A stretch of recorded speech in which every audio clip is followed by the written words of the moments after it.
नमस्कार मैत्रिणींनो, स्टार प्रवाह मालिका प्रेमाची गोष्टच्या आजच्या भागामध्ये सई आता मुक्ताला कन्व्हिन्स करत म्हणते की अगं मुक्ता आई, जेव्हा तू प्रॉब्लेममध्ये असतेस तेव्हा पप्पांनी तुला कशी साथ दिली.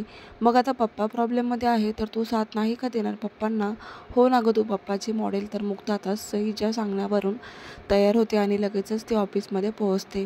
तिला आठवतं आणि मग ती सागरला सांगू लागते की फक्त आणि फक्त मी सईमुळे या ऑफिसमध्ये पोहोचली. तिने मला खूप कन्व्हिन्स केलं. पण इकडे सावनीचा खूप संताप होतो. सावनी म्हणते की ही अशी मॉडेल, ही तर काकूबाई वाटते. काकूबाई, हिला कोण मॉडेल म्हणून घेणार आहे. मॉडेल म्हटलं तर एक ग्लॅमरस चेहऱ्याचं अस्तित्व समोर उभं राहतं. हिच्यामध्ये बघून वाटतंय का ही ह्या प्रोजेक्टवर काही डिपेंड करेल आणि काहीतरी सक्सेसफुल करेल. मग तुम्ही अशी मॉडेल निवडून काय करणार आहात, असं ती त्या क्लायंटला प्रश्न विचारत आहे. त्यावर आता सागरला खूप चिड येते. सागर म्हणतो की तुम्हाला हे शोभत नाही बोललेलं. आणि मॉडेल म्हटलं की फक्त ग्लॅमरस चेहरा येत नाही, समोरच्याच्याही मनामध्ये किंवा नजरेमध्ये ते असावं लागतं. आणि सुंदर चेहऱ्यापेक्षा सुंदर मन असलं की कुठलाही प्रोजेक्ट असू द्या त्याच्यामध्ये यशच मिळेल. काय कमी आहे त्या मुक्तामध्ये, तुम्ही जर टॉर्चर करत आहात तिला तर. सुंदर चेहरा, सुंदर मनही असावं लागतं. त्यांच्याकडे सगळं आहे, मग तुम्ही असं का म्हणताय. तरीही सावनीची बडबड चालू असते क्लायंट्सबरोबर. त्या क्लायंट्सलाही कुठेतरी आता सावनीचं म्हणणं पटतं, कारण सावनी फक्त स्वतःच्या सौंदर्याचा तिथे उल्लेख करत असते. पुढे आता सागरला खूप चिड येते. सागर म्हणतो की यात शांत बसा, एक शब्दही बोलायचा नाही मुक्ताबद्दल, मी ऐकून घेणार नाही. तरी मात्र सावनी ऐकायला तयार नाही आहे. तर आता मुक्ताच सागरला गप्प करते की तिथे क्लायंट्ससमोर काही न बोलण्यासाठी मुक्ता आता सागरला शांत करते.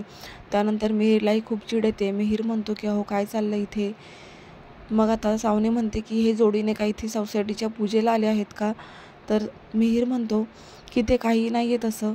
तुमचं जे चाललं आहे ना ग्लॅमरस चेहऱ्याचं, तुम्हाला एक सांगू का, कोलगेटच्या ॲडमध्ये सौंदर्य नाही पाहिलं जात. तिथे फक्त हा विचार करतात की एक डॉक्टर जर ह्या ॲडबद्दल एक्सप्लेन करतोय म्हणजे नक्कीच डॉक्टर ही टूथपेस्ट वापरते म्हणून आपणही वापरायला हवे आहे.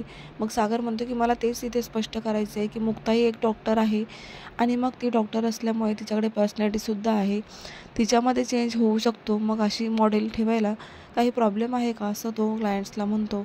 मिहीरही इकडे आता मुक्ताची बाजू घेऊन सावनीला वाटेल ते बोलतो आणि म्हणतो की फक्त तुम्ही ग्लॅमर चेहऱ्याचा विचार नका करू, मुक्ता तुमच्यापेक्षाही 2 पावलं पुढेच जाऊन दाखवेल. हे पाहून सावनीचा संताप होतो. आता सागरही त्या क्लायंट्सला म्हणतो की बघा, जर एक डॉक्टर आपल्या ऑफिसमध्ये मॉडेल म्हणून आली आणि तिच्यामुळे जर आपण काही शिकलो आणि जर आपल्या प्रोजेक्टमध्ये यश आलं तर फायदा आपलाच आहे ना, मग काय वाईट आहे मुक्तामध्ये.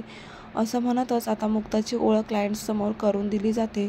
सागर सर्वांना मुक्ताची ओळख करून देतो आणि मुक्तालाही क्लायंट्सबद्दल सर्व माहिती सांगतो. त्यानंतर ते क्लायंट्स तिच्याशी हात मिळवतात आणि मग तिला त्या प्रोजेक्टबद्दल माहिती सांगतात आणि मग त्या प्रोजेक्टबद्दल पुढे काय करायचं त्याचं स्पष्टीकरण देतात.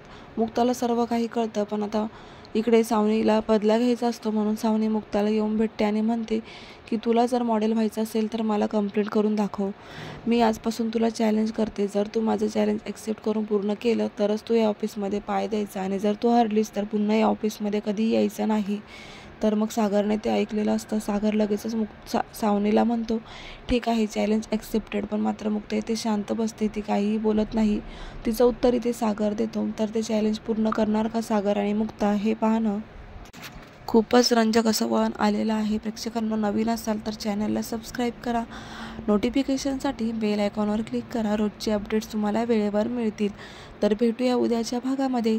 धन्यवाद.